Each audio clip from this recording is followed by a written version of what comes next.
ይህ የምፅዓቱ አዋጅ ነጋሪ አገልግሎት ወቅታዊና ዕለታዊ ወጎችን በማቅረብ ትንታኔ የምንሰጥበት የተለያዩ እንግዶችንም በመጋበዝ የምናቀርብበት መድረክ ነው። መረጃዎችን ያጠናከረ ይዞልን የሚመጣው ፓስተር አለማየሁ ነሙ ሲሆን ፕሮግራሙን የመራና መሰናዶውን ኤዲት በማድረግ ወደ እናንተ የሚያቀርበው ይልቃል አስራት ነው። መልካም ጊዜ። ሻሎም ውድ የተከበራችሁ የምፅዓቱ አዋጅ ነጋሪ አገልግሎት አድማጮቻችን ሰላም ለእናንተ ይሁን። እንግዲህ ዛሬ በዕለተ ማክሰኞ መረጃዎችን ወደ እናንተ ለማምጣት ከፓስተር አለማየሁ ጋር ብቅ ብለናል። ዓለማችን በአሁኑ ሰዓት በየትኛው አቅጣጫ በከፍተኛ ዙሪት ውስጥ እንዳለች እየታየ ይገኛል። ነገር ግን ለኛ ጥቆማ የሚሰጠን ክርስቶስ ዳግም መምጣት ዋዜማ ላይ እንዳለን አመላካች ነውና እንግዲህ ውድ አድማጮቻችን በዚህ መልኩ መረጃዎቻችንን እንድታደምጡ ግብዣችን ነው። ከፓስተር አለማየሁ ጋር የምናደርገው ውይይት መልካም ጊዜ እንደሚኖረን ተስፋ አደርጋለሁ። ይልቃል አስራት ነኝ ከምፅዓቱ አዋጅ ነጋሪ አገልግሎት። ውድ አድማጮቻችን እንግዲህ በታሪክ በመጽሐፍ ቅዱስ እውነት ውስጥ በንጥቀተ ዋዜማ ላይ እንዳለን የሚያመላክቱ ምልክቶች፣ የምንሰማቸው የምናደምጣቸው ክስተቶች፣ ፖለቲካዊ ማህበራዊ ቀውሶች በሙሉ ወደዚህ ያመሩን ስለሆነ እንግዲህ እኛ ያለንበትን ቦታ በማስተዋል ወደፊት እንዴት ብለን መሄድ እንዳለብን ጠቋሚ መረጃዎችን ወደ እናንተ ያመጣን እንገኛለን። ከሰሞኑ አየሩ ምን እያለ እንደሆነ ጠቆም ለማድረግ ሞክረናል። ያልተለመዱ ክስተቶች በሰማያት ላይ በቅርቡ እንኳ በእስራኤል ምድር በቴል አቪቭ አየር ላይ የቁራዎች መንጋ ምን ይዞ ሊመጣ እንደሚችል ያልተገመተ ስለሆነ ነገር ግን ለኛ ምልክትና ጥቆማ ስለሆነ ለዛሬ ደግሞ ይዘን የመጣኑን አጀንዳ ፓስተር ኋላ ላይ ያጋራናል። ያለንበት ጊዜ ግን ንጥቀተ ዋዜማ ላይ መሆኑን ልብ ይለዋል። ስለዚህ አሁን ከሰላምታ በኋላ በቀጥታ ፓስተር ይዞልን የመጣውን መረጃ ያቀብለናል። መልካም ጊዜ ይሆንላችሁ። ሰላም ላንተ ይሁን ፓስተር። እንደምን አለ ወንድም ይልቃል? እግዚአብሔር ይመስገን። በቃ አየሩ የምንሰማቸው የምናደምጣቸው የምናነባቸው ነገሮች ሁሉ በቃ ወደ መዳረሻው ወደ መገባደጃው እያደረሰን እንደሆነ እያስተዋልን እንገኛለንና እስኪ በጣም የሚገርም መረጃ ይዘልን መጣል። ወደዛ እናምራ። እንግዲህ በዚህ በኢየሩሳሌም ዙሪያ ምን እየሆነ ነው የሚለው ነገር ትኩረት ሊሰጠው የሚገባውና በተለይም ደግሞ የእስራኤል ኬኔት ወይም ደግሞ ፓርላማው ምንድነው እያደረገ ያለው እየወሰደ ያለው ነገር ምንድነው?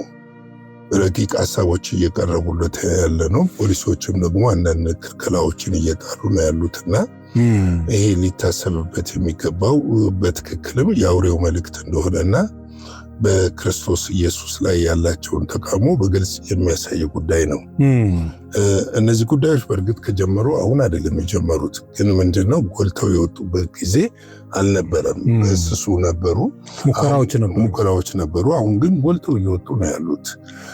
ጎልተው መውጣታቸው ደግሞ ዓለምን እያስደነገጠ ነው ያለውና አንቲ መጽሐፍ ቅዱስ መሆን ምንድነው እንደምታው የሚለውም በደንብ ሊታይ ይገባል ብዬ አስባለሁ። ያ ዛሬ ትንሽ እንዳስሰዋለን ብዬ የማስበው ነገር ይሄ ነው። ምክንያቱም አስፈሪ ነው። ሰዓቱ ሲደርስ የሚሆኑ ጉዳዮች ናቸው። በሌላ ጽንፍ ሪቫይቫል ሲነሳ፣ በሌላ ጽንፍ ደግሞ እንደዚህ አይነት ተቃውሞና የክርስቶስ ወንጌል እንዳይሰበክ የሚያደርጉ ነገሮች ይከሰታሉ። እንግዲህ በኢየሩሳሌም በሚገኘው የቅዱስ መቃብር ቤተክርስቲያን የካቶሊክ ከፍተኛ ሃይማኖት አባቶች እንዳይገቡና ጸሎት እንዳያደርጉ በእስራኤል ፖሊስ ተከልክለዋል። እንግዲህ ይሄንን ክልከላ ከምን አንጻር ነው የሚለውን ነገር ስንመለከት እስራኤል በቀጣዩ በሁለቱ እምነቶች ዙሪያ ብቻ ላይ ያጠነጠነ ነገር ለማድረግ ያሰበች ይመስላል። ምክንያቱም አሁን ባለፈው ታስታውስ ከሆነ በስሱም ቢሆን ለማየት ሞክረናልና በዘንድሮ የኢድ አልፈጥር በዓል በአላስቃ ሞስክ ስግደት አልተደረገም፣ ወይም ደግሞ ሶላት አልተደረገም። ያንን ከልክላ ነበረ እስራኤል። አሁን ደግሞ ምንድነው ያደረገችው? የካቶሊኮችን ጳጳሶች፣ ፖፖች ወደዛ እንዳይገቡ ክልከላ አድርጋለች። እንግዲህ ይሄ ክልከላ ፖሊስ ከከለከለ በኋላ የእስራኤልን መንግስት ለአዲስ ስምምነት አስገድዶታል። ማለት ምንድነው? ከፍተኛ የሆነ ዓለም አቀፍ ተቃውሞ በእስራኤል መንግስት ላይ አስነስቷል። ወደ በኋላ እንመጣለን። እንደውም አንዳንድ ነገሮች በእስራኤል ላይ ጠንካራ እርምጃ ለመውሰድ እየተዘጋጁ ነው ያሉት። ስለዚህ ምንድነው ዛሬ የሆሳዕና እሁድን ለማክበር ወደ ቤተ ክርስቲያን ሲያመሩ የነበሩትን የላቲን ፓትርያርክ ካርዲናል ፓይሪቤቲስ ፒዚያቢሊ እና የቅዱስ ሀገር ጠባቂ አባቶች ፍራንቺስኮ አይሎፓ በፖሊስ ተገፍተው እንዳይገቡ ታግደዋል። እንግዲህ ሰሞኑን የፈረንጆች ትንሣኤ በዓል አለ። አዎ ምክንያት በማድረግ ነው እና ወደዛ ለሁሉ የተለመደ ነው። ሁልጊዜም ወደ ኢየሩሳሌም ከተለያዩ ቦታ ጳጳሶች ይመጣሉ። ፕሮግራማቸውን አድርገው ጨርሰው ወጥተው ወደ ሀገራቸው ነው የሚሄዱት። ተቀማጭነታቸው እዛ አይደለም። ነገር ግን ይሄ ለምንድነው የተከለከለው የሚለውን ነገር ስትመለከት ሰሞኑን ከፍተኛ የሆነ የአይሁድ እንቅስቃሴ አለ። በፓርላማ ውስጥ ያሉትም አይሁዶች ወጋባቂዎቹ ከፍተኛ እንቅስቃሴ እያደረጉ ነው ያሉ። መጽሐፍ ቅዱስ በኢየሩሳሌም በእስራኤል ወይም ደግሞ ግዛት እንዳይሰበክ ቸርቾች ሁሉ እንዲዘጉ ነው የሚፈልጉት።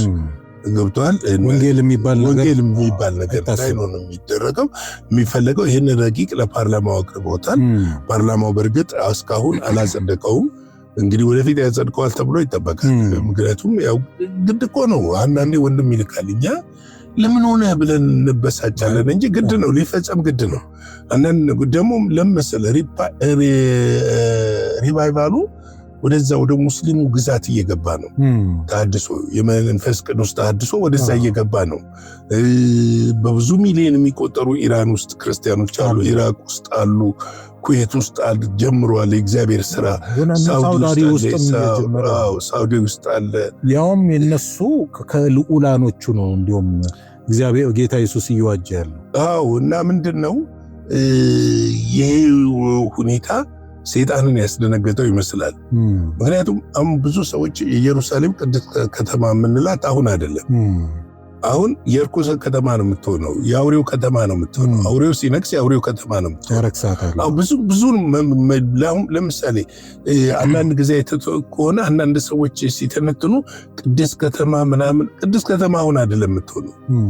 ኢየሱስ ሲመጣ ይቀድሳታል። በእርግጥ እውነት ነው ይህንን ነገር ግን አሁን እነሱ እኮ በግልጽ ከዚህ በፊት በደንብ ሰርተነዋል። ይህን ፕሮግራም ንጉሳችንን እየጠበቅን ነው፣ ክርስቶስ ኢየሱስ ሐሳዊ መሲህ ነው፣ ንጉሳችን አይደለም ብለው እኮ ነው በግልጽ እየተናገሩ ያሉ። ዛሬ አይደለም ለ2000 ዓመታት ነው። አዎ በግልጽ እየተናገሩ ነው ያሉት እኮ። ይሄ ጉዳይ እጅግ አሳሳቢ እንደሆነ ልናውቅ ያስፈልጋል፣ ልንገነዘብ ያስፈልጋል፣ ልንረዳ ያስፈልጋል ማለት እወዳለሁ። እንደው በዚህ አጋጣሚ ፓስተር አይሁድ ክርስቲያኖች ደግሞ እንዳሉ መዘንጋት የለብንም። በተለይ ደግሞ በአሜሪካን አካባቢ በከፍተኛ ደረጃ የሚንቀሳቀሱ እነዚህ ሜሲያኒክ የሚባሉ በትውልድ እስራኤላውያን የሆኑ ወገኖች እንዳሉ ይታወቃል። እነሱ እንኳን ተቀባይነት ብዙም የላቸው። የሚገርመ ነገር እስራኤል አይፈለጉም። እንደ ካህዲ ነው የሚታዩት። እንደ ካህዲ ነው የሚታዩት። ዞሮ ዞሮ ለሐሰተኛው ክርስቶስ መንገድ መጥረጊያ እየተበጀ ነው። ግን በሌላ ደግሞ በኩል ደግሞ የሚሰማም አንድ መረጃም አለና ከሀገር ካናዳ አካባቢ በተመሳሳይ የካናዳ ፓርላማ ያጸደቀው ሕገ ደንብ አለ። ይህን ሰምተሃል? ጎዳና ላይ ወንጌል እንዳይሰበክ ብቻ አይደለም፣ በቃ መጽሐፍ ቅዱስ እነዚህ ሃይማኖት ነክ የሆኑ መጽሐፎች ሰውየው ሳይፈልግ መንገር ያው ኢቫንጀሊዝም ማለት ነው። እሱም በመንገር የሰብአዊ መብት ረግጠሃልና ትከሰሳለህ ነው። እና በጣም የሚገርም ነገር ነው። ምን መሰለህ እነሱ በግለሰብ ነፃነት ላይ ያለ የፖለቲካ አቀንቃኞች ከመሆናቸው አንፃር የግለሰብ መብት ያስከብራሉ። ለምሳሌ ሰውየው የማልፈልገውን ነገር ነግሮኛል፣ መብቴን ተጋፍቶኛል፣ ስለዚህ በህግ አስከብራለሁ ካለ መብት ይኖረዋል ነው። ያ ነው እንግዲህ ይሄ ማለት ምንድነው? በሌላ አንጻር ወንጌልን የመገደብ ያህል አካሄድ ነው። ይሄ ያው የሰይጣን ዘመኑ እየቀረበ ሲሄድ ፍልሚያው የተፋፋመ ነው። ለዚህ ነው ጳውሎስ መልካሙን ገድል ተጋደል እንደ በጎ ወታደር የሚለንም ያንን ነው። መልካሙን ገድል እንጋደል ነው። እንግዲህ ይህንን ተገቢ ያልሆነ ድርጊት ተከትሎ የደረሰው ሰፊ ውግዘት ለመቀነስ የኢየሩሳሌም ፖሊስ አዛዥ ከላቲን ፓትርያርክ ተወካዮች ጋር አስቸኳይ ስብሰባ አድርገው በውይይቱ የኢራን ጦርነት ባለበት በዚህ ወቅት ሁሉም የክርስቲያን እምነት ተከታዮች በቤተ ክርስቲያን ውስጥ የተገደበ ጸሎት የሚያደርጉበት የሥራ ማዕቀፍ ላይ መስማማታቸውንና ፖሊስ አስታውቋል። ስምምነቱ የተደረገው ከ2 ሳምንት በፊት ከኢራን የተተኮሰ የቦሊስቲክ ሚሳኤል ስብርባሪ በቤተ ክርስቲያኑ አቅራቢያ መውደቁንና ያለውን የጸጥታ ስጋት ታሳቢ በማድረግ ነው የሚሉት። ኢንሴኩሪቲ ነው ኢንሴኩሪቲ የሚባለውም እንደዛ ነው። ሌላ ምን ማለት ትችላለህ? ኢንሴኩሪቲ ነው ብለው ነው እያሉ ያሉትና እንግዲህ እንዲህ አይነቱ ጉዳይ ዲፕሎማሲያዊ ቀውስ ሊያስከትል እንደሚችል ደግሞ የሰጉት ጠቅላይ ሚኒስትር ቤንያሚን ኔታንያሁ በኤክስ ገጻቸው ባሰፈሩት መልእክት የላቲን ፓትርያርክ ወዲያውኑና ያለምንም ገደብ ወደ ቤተ ክርስቲያኑ ገብተው ጸሎት እንዲያደርጉ ትዕዛዝ መስጠታቸውን ገልጸዋል። ምክንያቱም ዓለም አቀፍ ቀውስ እንትን ነው እንጂ ተቃውሞ ተነሳ። አንዱ ስፔን ያው ካቶሊክ ነች፣ አንዱ የላቲን ደግሞ እንትን ነች፣ ዋና ነች። ስፔን እኮ አንዱ በዚሁ ላንሳው እንደውም ጠቅላይ ሚኒስትሩ ዓለም አቀፍ ዋንጫ ላይ እስራኤል የምትሳተፍ ከሆነ አንሳተፍም ነው ያሉት። እንደው ወደዚህኛው መረጃ ከመግባት በፊት እንደው እዚህ ጋር ማንሳት ስላለብን ነው ናታንያሁን ስላነሳ ይመስለኛል ናታንያሁ የዚህ ፖሊሲ አራማጅ አይመስሉኝም እና አጣብቂኝ ውስጥ የገቡ ይመስለኛል። ከነዚህ ወግ አጥባቂ ጥምር መንግስት ነው። አሁን ምን መሰለህ አጣብቂኝ ልክ አንተ ማለት ፐርሰናሊ ብዙ ጊዜ አሜሪካን በሚሄዱ ሰዓት ከኢቫንጀሊካል ወይም ከወንጌላውያኑ ማህበረሰብ ጋር ጥሩ አታችመንት አላቸው መረጃዎች እንደሚያሳዩት እና አሁን ይሄ ሂደት ግን አጣብቂኝ ውስጥ የሚከታቸው ይመስለኛል። አዎ ለምንድን ነው መሰለህ ስትመለከተው አብዛኛው የእስራኤል ፓርላማ ወይም ደግሞ የእስራኤል መንግስት እሳቸው የሚመሩት መንግስት ጥምር መንግስት ነው። ከዚህ ጥምር መንግስት ውስጥ አንዱ የይሁዲ ፓርቲ ይባላል። ወግ አጥባቂ ነው በጣም በይሁዲ ጉዳይ ላይ። ለምሳሌ የደህንነት ሚኒስትሩና የገንዘብ ሚኒስትሩን የፋይናንስ ሚኒስትሩን ስትመለከታቸው የዚህ ፓርቲ አካል ናቸው። እነዚህ ሰዎች ደግሞ ራማላን ሁሉ መጠቅለል አለብን የሚሉትና ጋዛን የራሳችን ማድረግ አለብን ብለው በአቋም ደረጃ በስነ ስርዓት ጋዛን ራሱ የኛ ነው የሚሉ ናቸው። ብዙ አወዛጋቢ ነገሮች አሉ። ስለዚህ እንዲህ አይነት ነገሮችን አቀንቃኞች ናቸው ለዚህ ጉዳይ። በእርግጥ ናታንያሁም ቢሆኑ ለዘብ የሚሉት ከጥቅም አንጻር ይመስለኛል። ለምሳሌ ባለፈው ሲናገሩ ሰምተህ ከሆነ እኔ ይህንን የመቅደሱን ተልእኮ ላስፈጽም የመጣሁ መሪ ነኝ ብለዋል። ኢየሱስ ክርስቶስ ላይም ትንሽ አወዛጋቢ ንግግርም ተናግረዋል። ይሄን ስትመለከት ልክ አይደለም። እንግዲህ ሌላው እንግዲህ ምንድነው አውሮፓውያኖች አሁን በእስራኤል ላይ ያላቸው ተቃውሞ እየጠነከረ መጥቷል። መምጣቱ ብቻ ሳይሆን በአውሮፓ የኔሽን ሊግስ የሚባለውና በተለይም ደግሞ በዚች ሰኔ ወር ከ2 ወር በኋላ የሚደረገው የዓለም ዋንጫ ላይ ስፔን እስራኤል የምትሳተፍ ከሆነ እንደማይሳተፉ አስታውቀዋል። ይህ ማስታወቃቸው በእስራኤል ላይ ያላቸውን አንቲሴሚቲዝም ጠንካራ እንደሆነ የሚያመለክት ጉዳይ ነው። እንግዲህ ወንድማችን እነዚህ መንፈሳዊ እንድምታዎች እየተደመሩ መጥተው ነው ወደ ጫፍ ላይ የትንቢቶች እየተፈጸሙ የሚመጡት። እንግዲህ ሌላው ዓለምን ያስደነገጠ ነገር፣ በዓለም ዙሪያ ከዚህ በፊት ታይቶ የማይታወቅ ነገር፣ ማናችንም አይተን ሰምተን የማናውቀው ነገር በአውስትራሊያ አየሩ ደም መስሎ መከሰቱ ምንድን ነው? ሰማይ ወደ ደም ይቀየራል፣ ጨረቃ ወደ ደም፣ ፀሐይ ወደ ደም ትቀየራለች የሚለው ትንቢቶች በተደጋጋሚ ተፈጽመዋል። በደጋጋሚ አይተነዋል። ወንዞችም ደግሞ ስትመለከት የገሊላ ባህር፣ እንደዚሁም ደግሞ ሆርሙዝ ኢራን፣ እንደገና ተቀራራቢ አሜሪካ አካባቢ፣ አርጀንቲና፣ ሩሲያ፣ ቻይና የመሳሰሉት ጋር እነዚህ ውሃ ወደ ደም ተቀይሮ ተመልክተናል። ልክ በሙሴ ዘመን ሙሴ በግብፅ ላይ በፈርዖን ላይ ከተፈጸሙ 7 የመቅሰፍት ትንቢቶች መካከል አንዱ እሱ ነው። ቀይ ባህርን ወደ ደምነት መለወጥ ነው። ስለዚህ እነዚህ ነገሮች ለምንድን ነው የሚለወጠው? ፐርፐዙ ምናልባት ከመጽሐፍ ቅዱስ ጋድ እያስጠነቀቀን ነው እኮ። ምልክት ነው። በሰማይ ላይ ምልክትን ታያላችሁ ብሏል። ምልክትን ነው እንጂ ያለው ምንድነው ምልክቱ? አሁን ጨረቃ ወደ ደም መለወጥን በቀጥታ ነው የተናገረው። ፀሐይ ወደ ደም መለወጥን በቀጥታ ነው የተነገረው። ከዚህ ውጪ በሰማያቶች ላይ ምልክቶችን ታያላችሁ ሲል እንግዲህ አየሩ ከሰማይ ላይ ነው እየተለወጠ የነበረው። አይተህ ከሆነ አውስትራሊያ የደም ከተማ ይመስል ነበር። አንዳንዶች ማርስ በአካል ተገለጠች ወይ እስኪሉ ድረስ ነው ቀይዋ ፕላኔት ነው። እሱን አይነት ገጽታ ነው የነበረው እና ይሄ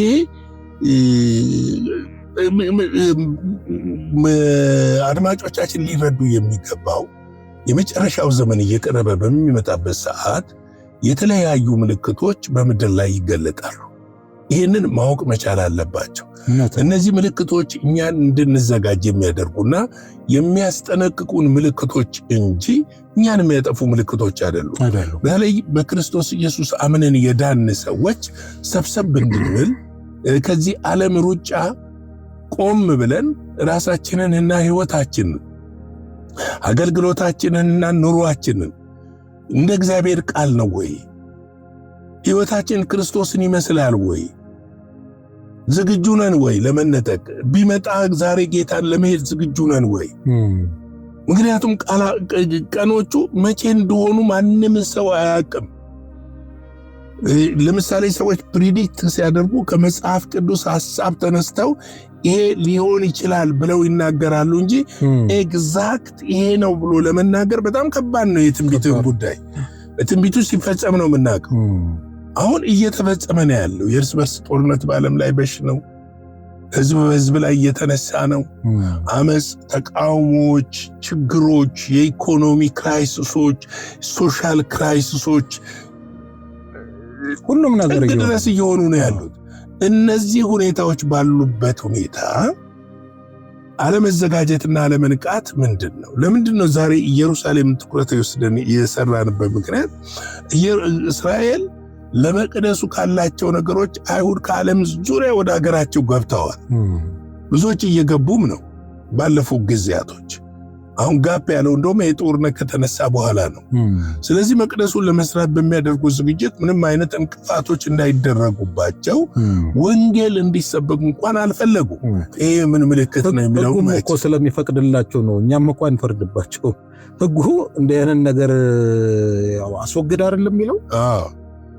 ከዛ አንጻር ነው ይሄን ያደርጉ ያሉት። ቢሆንም ግን ምልክት ነው፣ እውነት ነው። እና ስለዚህ ይሄን ነገር በትኩረት ማየት ያስፈልጋል የሚል ነገር አለኝ። እንግዲህ ለቤተ ክርስቲያንና እንደው ባጭሩ ፓስተር እንደው ምክንያቱም የምንሰራው በአብዛኛው መንፈሳዊ እንደምታ ያለው ስለሆነ እንደው ባጭሩ ለቤተ ክርስቲያን መሪዎች፣ ለህዝበ ክርስቲያኑ፣ ለቤተ ክርስቲያን በአጠቃላይ እንደው ምን አይነት መልእክት አለ? እንግዲህ ምንድነው መሰለ ሰዎች መዘጋጀት አለባቸው። የእግዚአብሔርን ፊት መፈለግ መቻል አለብን። በራሳችን የማንወጣው ዘመን እየመጣ ነው። ብር ስላለን ማንወጣው ዘመን እየመጣ ነው። በደንብ ልናውቅ ያስፈልጋል። ድሮ ምንድነው ብር ካለኝ ምን ችግር አለ የምንለው ነው።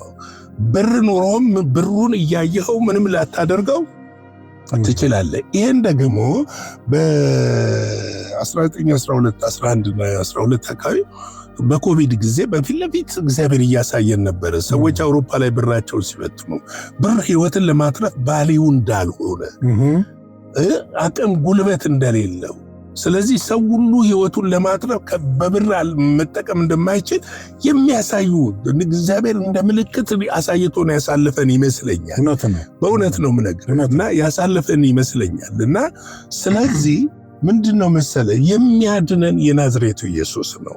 በመከራ ውስጥ ሸሽጎ የሚያሳልፈን፣ በችግር ውስጥ በተተራመሰ ዓለም ውስጥ ይዞ ሊያሳልፈን የሚችለው የእግዚአብሔር ልጅ ኢየሱስ ክርስቶስ ነው።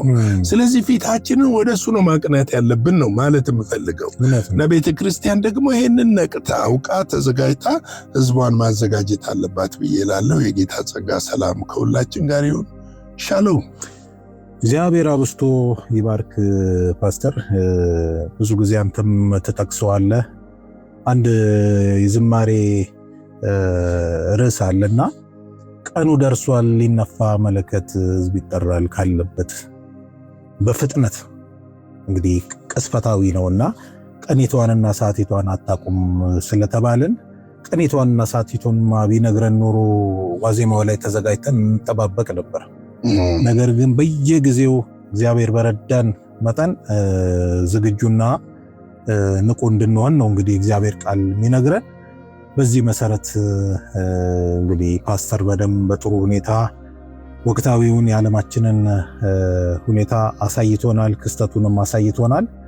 ከዚህ በላይ እግዚአብሔር እንግዲህ በምን አይነት ቋንቋ ሊናገር እንደሚችል ለኔ አይገባኝም። እኛም እንግዲህ መረጃውን ወደ እናንተ አስተላልፈናል ውድ ቅዱሳኖች። ስለዚህ በዚህ መሰረት ራሳችንን እንድናዘጋጅ መልእክታችን ነው።